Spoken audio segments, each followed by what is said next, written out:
आज मी वर्किंगवर गेलेलो होतो देवरीला.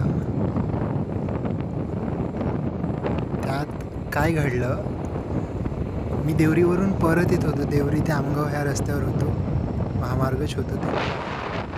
तर त्यात RTO पोलीस उभे होते. त्यांनी मला थांबवलं. मी थांबलो. मी हेल्मेट घातलेलं होतं, माझ्याकडे RC होती आणि ड्रायव्हिंग लायसन्ससुद्धा होतं.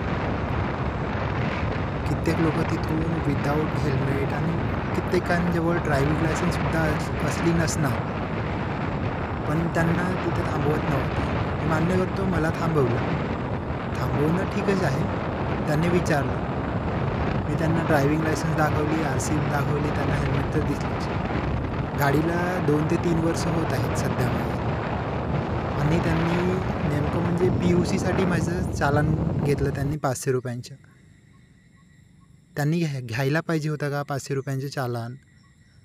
कारण आजच्या डेटमध्ये 90% लोकांपेक्षा जास्त असे लोक आहेत जे PUC कधी करतच नाही. त्यात मी सुद्धा आलो, पण त्यांनी मला एकदा सांगायला पाहिजे होतं.